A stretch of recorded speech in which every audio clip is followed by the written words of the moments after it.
Baikal cavity के अंदर teeth और टंग को पढ़ लिया था। आज हम लोग देखेंगे salivary gland.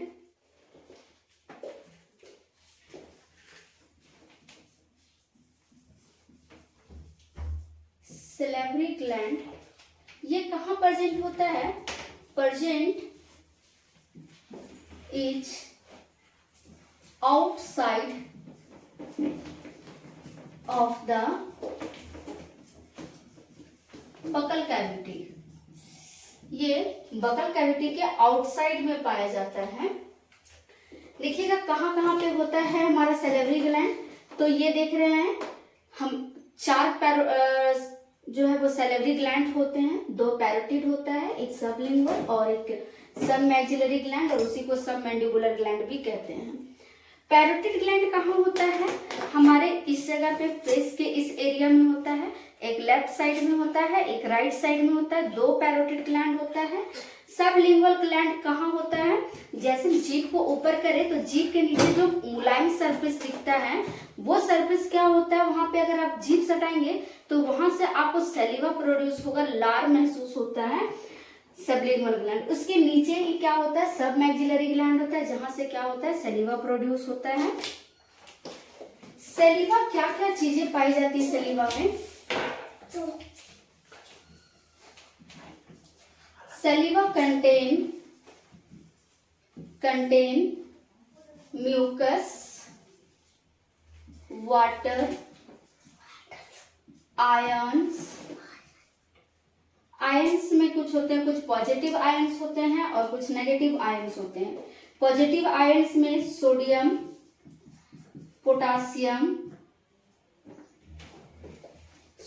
Potassium, chlorine, bicarbonate, ये कुछ आयंस पाए जाते हैं। क्या क्या करते हैं? मैक्सिमम अगर हम बात करें कि सैलिवा में मैक्सिमम क्या चीजें पाई जाती है तो मैक्सिमम वाटर पाया जाता है, म्यूकस होते हैं, आयंस होते हैं, जो कि क्या करते हैं? हमको अलग अलग तरह से हेल्प करते हैं। जो सैलिवा है वो माउथ फ्रेशनर के जैसा इस्तेमाल किया जाता है। इवन ये जो है बहुत सारे जर्म्स को मारने का काम करता है। इसमें कुछ एंजाइम्स भी पाए जाते हैं।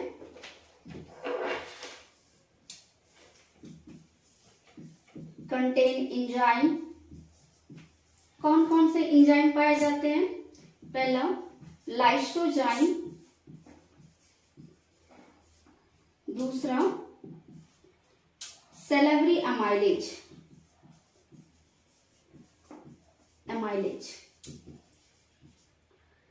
लाइसोजाइम क्या करता है कि जो भी हम फूड लेते हैं, फूड के द्वारा जो भी बैक्टीरिया चले जाते हैं, हमारे माउथ में इंटर कर जाते हैं, उनको ये किल करने का काम करता है। सो हम कह सकते हैं कि लाइसोजाइम क्या है? एंटीबैक्टीरियल है। बैक्टीरियल मतलब किल्स बैक्टीरिया, बैक्टीरिया को किल करता है। सैलिवरी एमाइलेज क्या करता है? एमाइलेज जो है वो रिस्पॉन्सिबल है स्टार्च के डाइजेशन के लिए।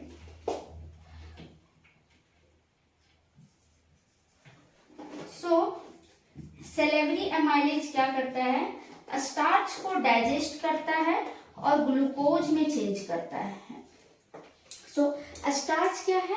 ग्लूकोज का ही एक लंबा चेन है। जब बहुत सारे ग्लूकोज मिलकर के एक लंबी चेन बना लेते हैं तब जाके क्या बनता है? स्टार्च। और ये स्टार्च को क्या करता है? ब्रेक डाउन करने का काम करता है सैलिवरी एमाइलेज।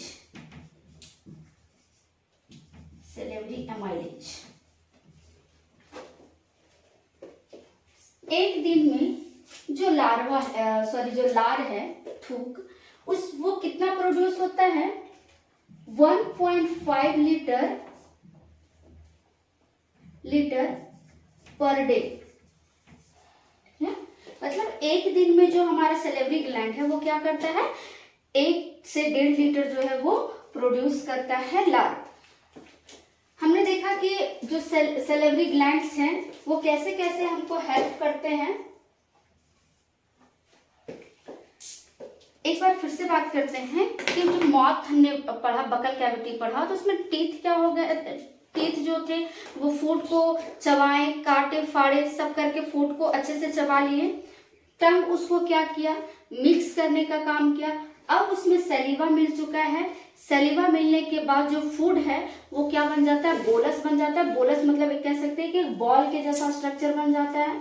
और अब वो ये सलेवरी ग्लैंड्स के बाहर यहाँ से ओसोफेगस होता है, इस जगह से, इस वाले एरिया से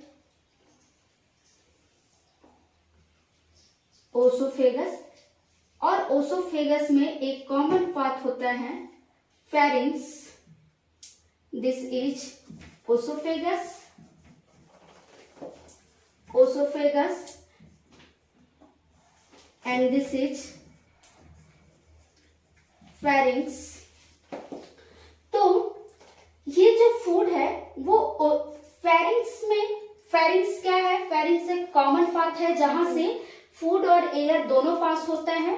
उसके बाद ये चला आता है इसोफेगस में। और इसोफेगस में क्या होता है, यहाँ पे फूड का कोई डाइजेशन नहीं होता है। यहाँ से फूड जो है वो आगे जो है वो बकल कैविटी से स्टमक तक पहुंचता है। देखते हैं,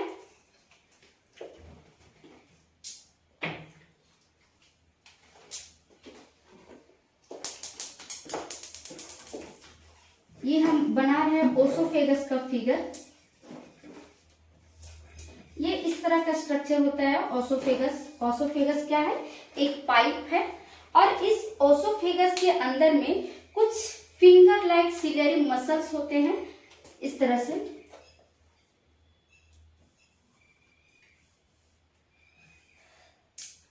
फिंगर लाइक सिलेरी मसल्स होते हैं।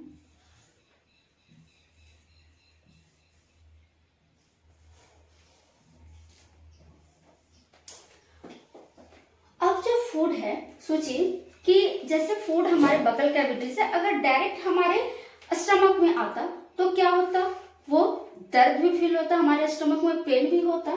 लेकिन यहाँ पे जो क्या बोल सकते हैं कि ओसोफेगस जो है वो बहुत संभाल करके जो हमारा बोलस आया है माउथ से, जो मिक्स होकर के जो फूड बना है, उस बोलस को क्या करता है, बहुत आराम से पहुंचाने का काम करता है स्टमक में। कैसे देखेंगे, ये जो बोलस है फूड का बोलस, ये पहले क्या करता है, ऐसे मूवमेंट करता है नदी की धाराओं के जैसा, जैसे वेव होता है, वेव के जैसा ये मूवमेंट करता है। पहले इधर आएगा, फिर ये ऐसे ऐसे ऐसे ऐसे करके इस तरह से आकर के ये स्टमक तक पहुंचाता है। तो यहाँ आप देख सकते हैं कि ये जो स्ट्रक्चर दिख रहा है, स्विंग करता हुआ जो स्ट्रक्चर दिख रहा है, ये वेव लाइक मूवमेंट, इस मूवमेंट को बोला जाता है पेरिस्टाल्टिक मूवमेंट। पेरिस्टाल्टिक मूवमेंट और वेव लाइक मूवमेंट।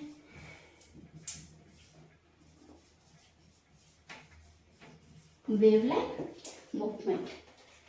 तो हमने क्या क्या चीज देखा अभी तक, हमने बकल कैविटी देखा, बकल कैविटी के अंदर टीथ पढ़ लिए, टंग पढ़ लिए, सैलिवरी ग्लैंड पढ़ लिए, फेरिंक्स पढ़ लिए और इसोफेगस पढ़ लिए। अब हम लोग नेक्स्ट लेक्चर में देखते हैं stomach. Diagram of stomach. So oesophagus, this, ये आप देख सकते हैं कि ये ओसोफेगस आ रहा था। ये ओसोफेगस जो है वो एक, ये पूरा होल बॉडी स्टमक है, ये ओसोफेगस। और ओसोफेगस और स्टमक जहाँ पे एंटर करते हैं, इस वाले पोर्शन को कहा जाता है गैस्ट्रो एसोफेजियल स्फिंक्टर। ये क्या है, एक रबर बैंड होता है जिससे ओसोफेगस से फूड स्टमक में आ सकता है, लेकिन स्टमक का फूड जो है वो वापस ओसोफेगस में ना जाए, इसके लिए क्या करता है, एक बैंड के जैसा काम करता है, बांध करके रखता है। ये क्या है, फंडस, फंडस। और ये क्या है, कार्डियक। कार्डियक नाम इसलिए है क्योंकि ये हार्ट के अराउंड होता है, और जब एसिडिटी अधिक होता है तो ये क्या करता है, हमारे हार्ट में जलन फील होता है, वो इस वाले रीजन के कारण होता है। इस पूरे हॉल को क्या कहते हैं, बॉडी कहते हैं।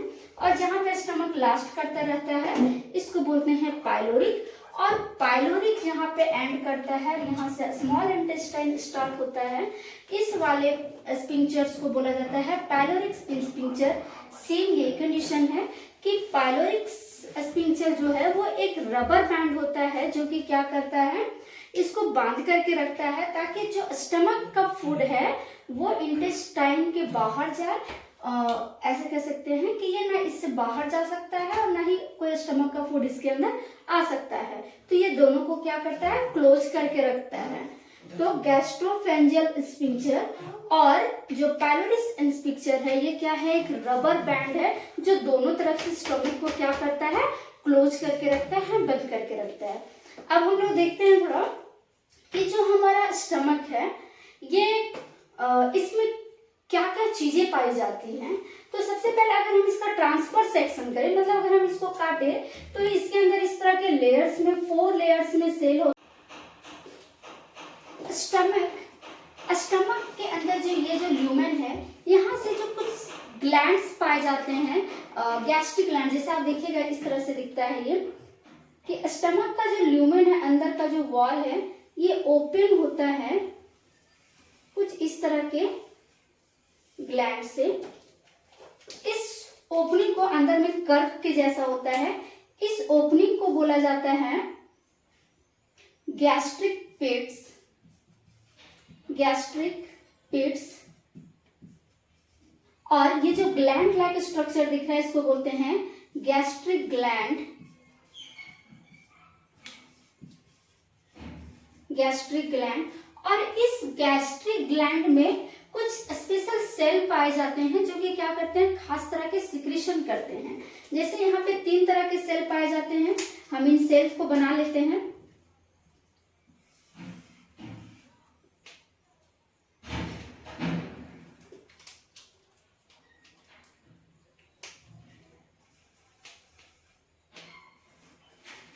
ये इस तरह के सेल्स पाए जाते हैं कुछ, इनको बोलते हैं म्यूकस नेक सेल। इसमें और भी इस तरह से बीच बीच में पाए जाते हैं। इसको हम रेड कलर से बना रहे हैं क्योंकि रेड क्या होता है, डेंजरस का सिंबल है। तो ये जो रेड कलर से जो हमने सेल बना रखा है इसको बोलते हैं ऑक्जेंटिक सेल। Oxyntic cell. और इसी का दूसरा नाम है पेरिएटल सेल।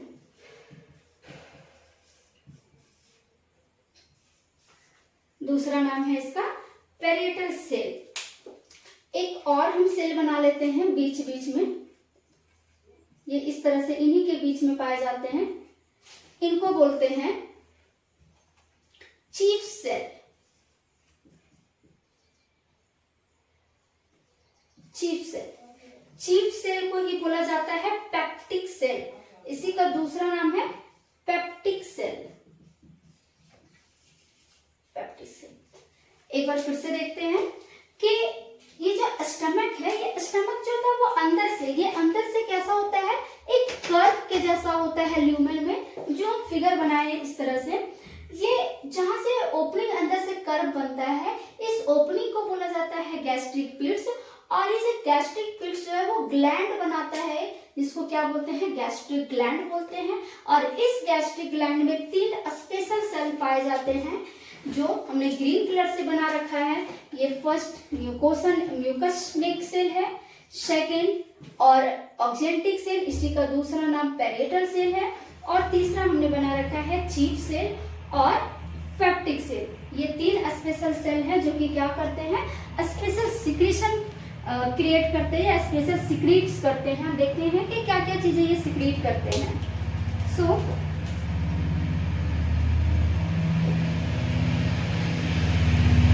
पहला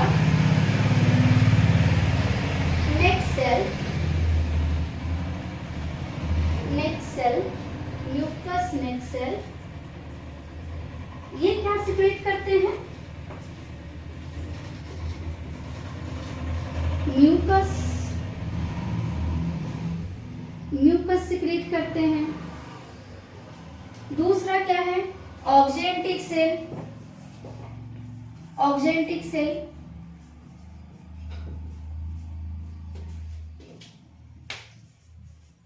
और पेरिएटल सेल,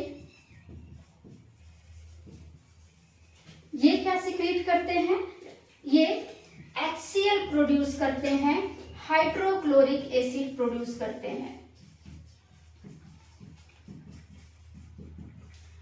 और हाइड्रोक्लोरिक एसिड के साथ साथ एक और चीज प्रोड्यूस करते हैं, कैस्टर्स इंट्रिंसिक फ्लूइड्स।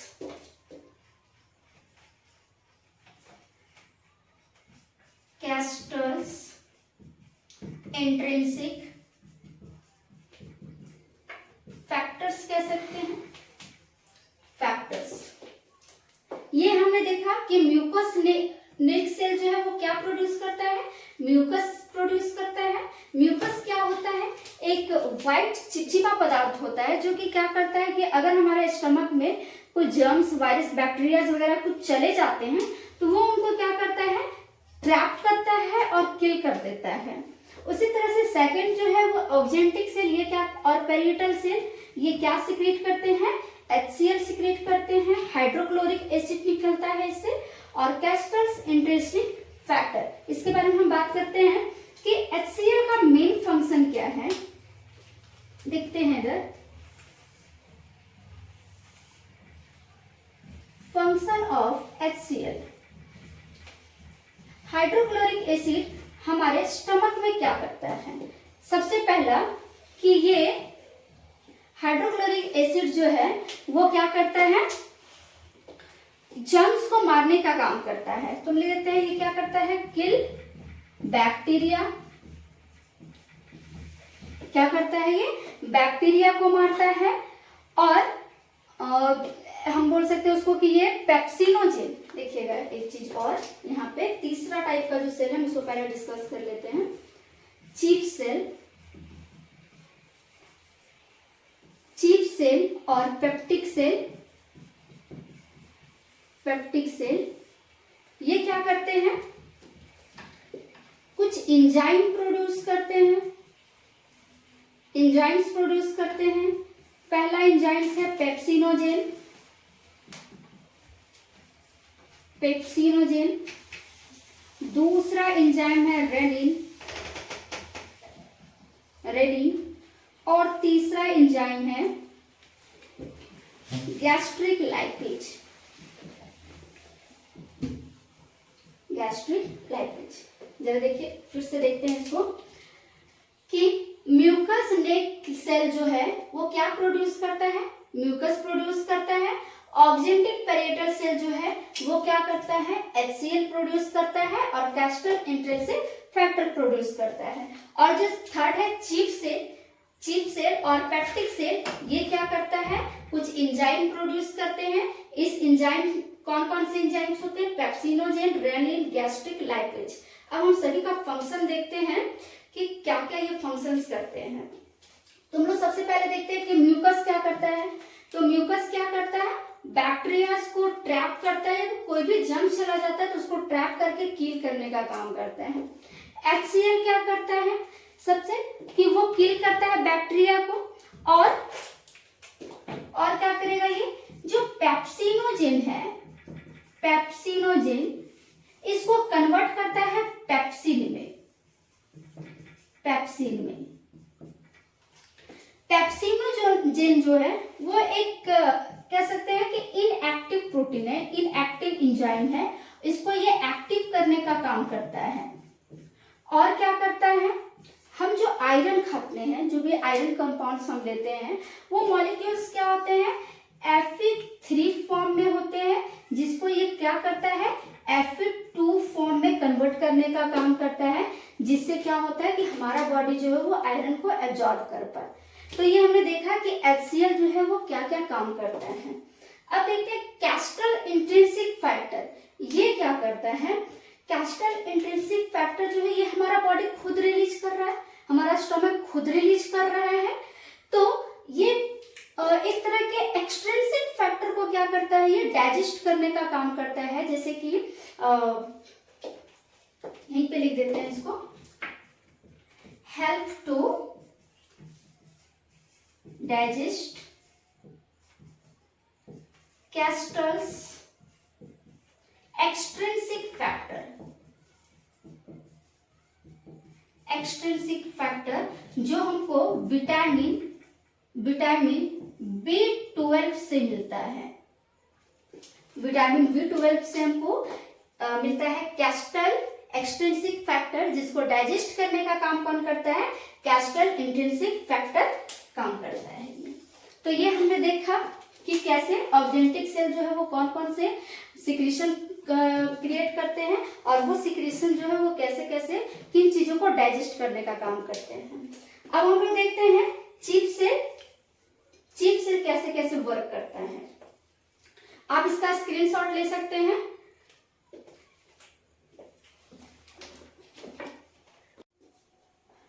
हमने देखा गैस्ट्रिक सेल 3 टाइप्स के होते हैं। पहला म्यूकस नेक सेल, दूसरा ऑब्जेक्टिव और पेरिएटल सेल, तीसरा चीफ सेल और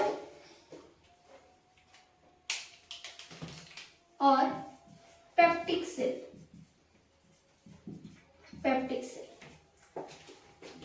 क्या प्रोड्यूस करता है mucus neck cell?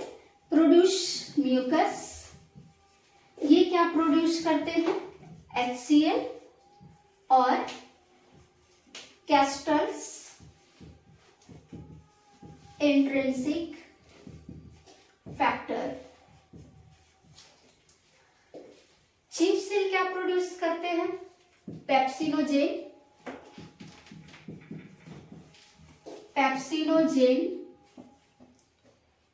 Gastric lipase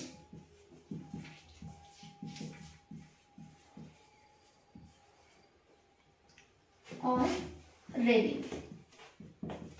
ये 3 तरह के एंजाइम प्रोड्यूस करते हैं पेप्टिक सेल और चीफ सेल। तो हमने बात कर लिया था कि म्यूकस क्या करते हैं, HCl का फंक्शन क्या होता है, कैस्टल इंट्रिंसिक फैक्टर क्या करते हैं। अब हम देखते हैं कि ये तीनों जो एंजाइम्स हैं, ये तीनों एंजाइम्स क्या काम करते हैं। तो सबसे पहला चीज कि जो HCl है, HCl क्या करता है? पेप्सिनोजेन को जो HCl है वो पेप्सिन में चेंज करता है। पेप्सिनोजेन जो है वो इनएक्टिव फॉर्म है। ये क्या है? इनएक्टिव फॉर्म, मतलब ये एक्टिव नहीं होता है, ये कोई काम नहीं करता है। लेकिन HCl क्या करता है? इसको एक्टिव बनाने का काम करता है। ये जो पेप्सिन है वो क्या करता है? हेल्प करता है प्रोटीन को डाइजेस्ट करने में। तो प्रोटीन को पेप्सिन क्या करता है? पेप्टोन्स में तोड़ देता है। So protein is converted into peptones with the help of pepsin. तो हम लोग देख लिए कि पेप्सिनोजेन जो है वो कैसे वर्क करता है। अब दूसरा है गैस्ट्रिक लैक्टेज। ये क्या करता है? लाइपेज क्या करेगा? नाम से ही पता चल रहा है कि ये लिपिड का ब्रेक डाउन करेगा। सो लिपिड कितने फैटी एसिड्स के बने होते हैं? तो ये 3 फैटी एसिड्स के बने होते हैं। और लैपेज जो गैस्ट्रिक लैपेज है ये क्या करता है? इसमें से 2 फैटी एसिड को रहने देता है, 1 फैटी एसिड को ये क्या करता है? तोड़ देता है। तो लिपिड्स 3 फैटी एसिड के बने हुए हैं, जिसमें से 1 फैटी एसिड को तोड़ देगा तो कितने बचेंगे? डाई फैटी एसिड बनेंगे या फिर डाइग्लिसरॉल कह सकते हैं उसको। तो हम लिख देते हैं ये क्या बनेगा? डाइग्लिसरॉल। नेक्स्ट रेनिन क्या करता है? रेनिन जो है ऐसे कह सकते हैं कि ये दूध को दही में चेंज करने का काम करता है। जैसे कि आप लोग को पता होना होगा कि जो मिल्क है, उसमें कौन सा प्रोटीन पाया जाता है? तो मिल्क में पाए जाने वाला प्रोटीन है केशिन। और मिल्क में कौन सा शुगर पाया जाता है? लैक्टोज। तो ये जो मिल्क प्रोटीन है, इसी को डाइजेस्ट करने का काम कौन करता है? रेनिन करता है। तो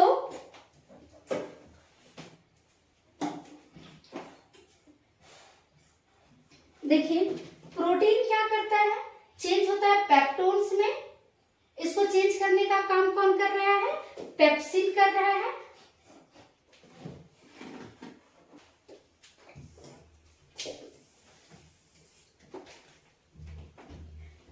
ये जो केसिन है, मिल्क प्रोटीन, इस प्रोटीन को डाइजेस्ट करने का काम करता है रेनिन। क्या होता है कि ये जो केसिन है, केसिन,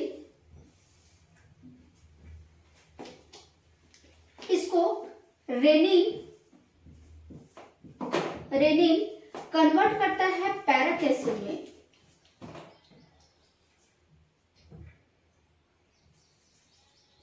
पैरिक एसिड में कन्वर्ट करता है। पैरिक एसिड क्या है, एक तरह का प्रोटीन है। अब ये जो है इसमें फिर एक्ट करेगा पेप्सिन और फिर इसको तोड़ देता है पेप्टोन्स में। तो ये जो पेप्टोन्स है वो थोड़ा ऐसे हम कह सकते हैं कि जो प्रोटीन होता है, प्रोटीन जो है वो एक एमिनो एसिड का लंबे चेन का बना हुआ है, लेकिन यहाँ पे स्टमक में जो है वो मिल्क का पूरा डाइजेशन नहीं होता है। पूरा डाइजेशन वो होगा हमारे इंटेस्टाइन में होगा। यहाँ पे सिर्फ पेप्टोन्स में तोड़ते हैं, मोटे मोटे फॉर्म में तोड़ते हैं। तो हमने एक चीज देखा कि स्टार्च का डाइजेशन हमारे माउथ से स्टार्ट हुआ था। लगभग 30% जो है स्टार्च का डाइजेशन हमारे माउथ में ही हो गया था, हमारे बकल कैविटी में ही हो गया था। और वहां से बकल कैविटी के बाद जो लार सारा मिक्स होकर के सैलिवरी ग्लैंड के थ्रू जो लार मिक्स हुए थे, वो सब मिक्स होने के बाद जो फूड वहां से निकला था उसको हम लोग क्या कहते हैं, बोलस कहते। अब ये बोलस जो था वो क्या हुआ था, ऑसोफेगस के द्वारा किस में चला आया था, स्टमक में चला आया था। स्टमक में क्या हुआ कि वहां फिर से उसका डाइजेशन हुआ। तो स्टार्च का डाइजेशन माउथ से स्टार्ट होता है, लेकिन प्रोटीन का डाइजेशन कहां से स्टार्ट होता है, स्टमक से स्टार्ट होता है। इवन मिल्क का भी डाइजेशन कहां से स्टार्ट होगा, हमारे स्टमक से ही होगा। तो प्रोटीन को डाइजेस्ट करने का काम कौन करता है, पेप्सिन करता है। मिल्क को भी डाइजेस्ट करने का काम कौन कर रहा है, रेनिन कर रहा है। ये कहां से प्रोड्यूस हो रहे हैं, हमारे स्टमक से प्रोड्यूस हो रहे हैं। आज के लेक्चर हमने स्टमक देख लिया, अब हम लोग पढ़ेंगे लीवर।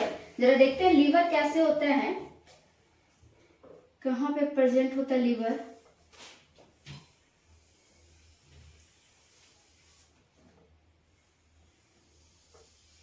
ये स्टमक है और ये क्या है, डायफ्राम के नीचे हमारा डाइजेस्टिव सिस्टम है। इस जगह पे पड़ा होता है लीवर।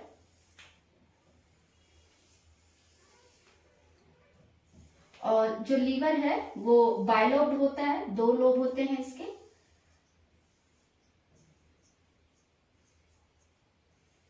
इस जगह पे लीवर पड़ा होता है ऐसे।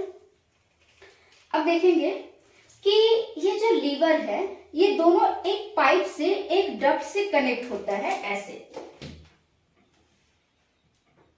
ये दोनों क्या हो रहे हैं, दोनों एक डक्ट से कनेक्ट है। इस डक्ट को बोला जाता है हेपेटिक डक्ट।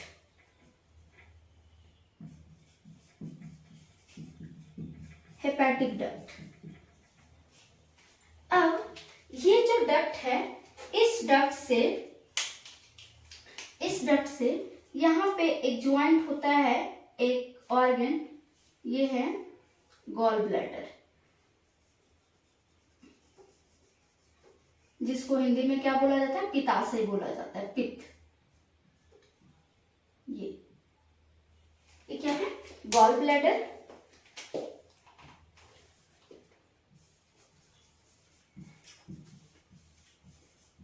Gall bladder.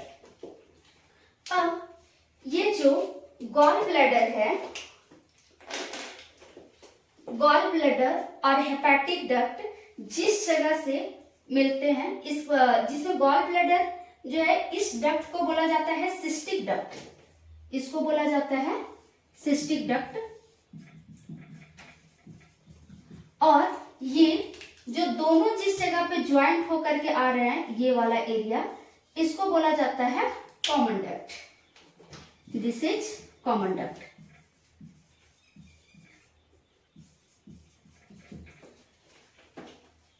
अब ये डायरेक्ट जो है वो इंटेस्टाइन में नहीं जाता है, ये क्या करते हैं देखिएगा यहाँ पे, ये जो लीवर है, ये लीवर क्या करते हैं, बाइल प्रोड्यूस करते हैं, बाइल जूस प्रोड्यूस करते हैं, और ये बाइल जूस को कलेक्ट करने का काम करता है हेपेटिक डक्ट।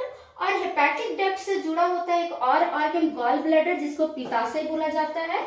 और ये पित्ताशय जो होता है, ये इसमें क्या होता है, गॉल ब्लैडर जो है वो स्टोर रहता है। और स्टोर होने के बाद देखिए क्या है कि पित्ताशय में क्यों स्टोर रहता है, गॉल ब्लैडर में आखिर बाइल जूस क्यों स्टोर रहता है, क्योंकि हमारे स्मॉल इंटेस्टाइन में हमेशा फूड नहीं होता है, ये वेट करता रहता है कि कब हमारे स्मॉल इंटेस्टाइन में फूड आएगा और हम जाकर के उसमें क्या करेंगे, बाइल जूस को डाल देंगे। अब ये जो है वो डायरेक्ट नहीं चला जाता अकेले, और भी क्या करता है, ये लेकर के जाता है ऐसे, यहां से एक ऑर्गन है,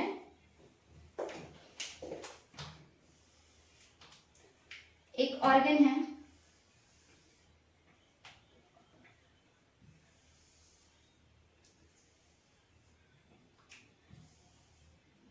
क्या बोलते हैं इस ऑर्गन को, पैंक्रियाज। ये क्या है, पैंक्रियाज है, जो कि क्या करेगा, पैंक्रियाटिक जूस प्रोड्यूस करेगा। अब पैंक्रियाज जो है, जिससे पैंक्रियाटिक जूस आ रहा है, इस डक्ट को बोला जाता है पैंक्रियाटिक डक्ट।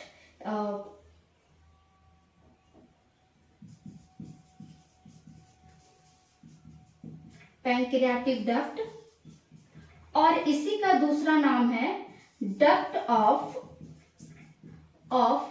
विल्सन। याद रखेंगे, इंपॉर्टेंट, पैंक्रियाटिक डक्ट का दूसरा नाम क्या है, डक्ट ऑफ विल्सन।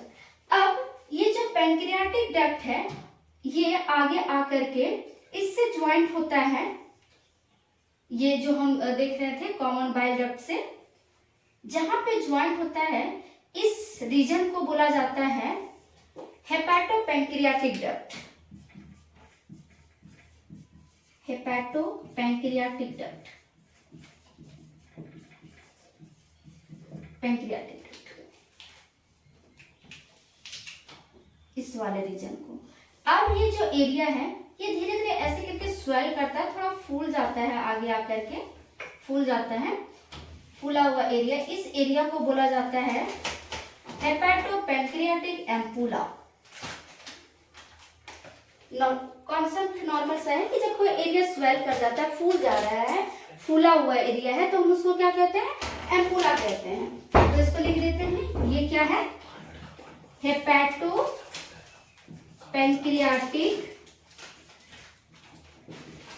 एम्पुला। तो ये हमने देखा कि लीवर जो है वो कैसे, वो कहाँ पे रहता है और क्या क्या काम करता है और कैसे कैसे देखता है। एक बार फिर से रिवीजन करते हैं इसको। This is liver, this is liver. Liver क्या होते हैं, बाइलोब होते हैं, 2 लोब होता है इनके अंदर, बाइलोब होते हैं। ये क्या काम करते हैं, produce bile juice, bile juice produce करते हैं। इन बाइल जूस को कलेक्ट करने का काम कौन करता है, हेपेटिक डक्ट काम करता है। हेपेटिक डक्ट जो है वो एक और ऑर्गन गॉल ब्लैडर से जुड़ा होता है। ये गॉल ब्लैडर क्या करते हैं, इन पैंक्रियाटिक जूस को स्टोर का काम करते हैं। ये जो है वो स्टोरेज का काम करता है, बाइल जूस को स्टोर करने का काम करता है। उसके बाद ये जो गॉल ब्लैडर जो है जिस डक्ट से आ रहा है उस डक्ट को बोला जाता है सिस्टिक डक्ट। आगे आकर के हेपेटिक डक्ट और सिस्टिक डक्ट जो है वो कंबाइन हो जाते हैं, कॉमन पाथ बना लेते हैं, जिसको बोला जाता है common bile duct. Common bile duct कहा जाता है। अब ये क्या होता है, ओपन होता है, यहाँ स्टमक में आप देख रहे हैं कि ये फिर आ करके किससे अटैच हो रहा है, पैंक्रियाज से। ये फिगर क्या है, ये आपको दिख रहा होगा, ये पैंक्रियाज है। और ये पैंक्रियाज जो है वो क्या करता है, पैंक्रियाटिक जूस प्रोड्यूस करता है, पैंक्रियाटिक जूस प्रोड्यूस कर रहा है। और ये पैंक्रियाटिक जूस जिस डक्ट से आ रहा है, इस डक्ट को क्या बोला जाता है? पैंक्रियाटिक डक्ट कहा जाता है। और पैंक्रियाटिक डक्ट का ही दूसरा नाम है डक्ट ऑफ विर्सल। ये पैंक्रियाटिक डक्ट आगे जाकर के ये कॉमन बाइल डक्ट के साथ मिक्स हो जाता है, मिल जाता है। इस वाले एरिया को बोला जाता है हेपेटोपैंक्रियाटिक डक्ट। हेपेटिक पैंक्रियाटिक डक्ट जो है वो आगे जाकर के स्वेलिंग एरिया हो जाता है, फूल जाता है, फूला हुआ एरिया हो जाता है, उस एरिया को बोलते हैं हेपेटोपैंक्रियाटिक एम्पुला। अब यहाँ से जो आ रहा है वो इस जगह पे एक स्पिंक्चर होता है। स्पिंक्चर मतलब रबर बैंड होता है, जिससे क्या होता है कि यहाँ से बाइल जूस और पैंक्रियाटिक जूस जो है वो हमारे इंटेस्टाइन में आकर के मिलता है। इसको बोला जाता है स्पिंक्चर ऑफ ऑडी। ऑडी ऐसे याद रख सकते हैं कि कोई ऑडी कार है जिसमें क्या हो रहा है कि जो बाइल जूस है और जो पैंक्रियाटिक जूस है वो क्या कर रहा है, वो ऑडी से हमारे इंटेस्टाइन तक पहुंच रहा है। तो आज के लेक्चर में हम लोग इसको ये फिगर हम लोग देख लिए कि क्या क्या काम करता है। इसी लेक्चर्स को आगे कंटिन्यू करेंगे। Thanks for watching me.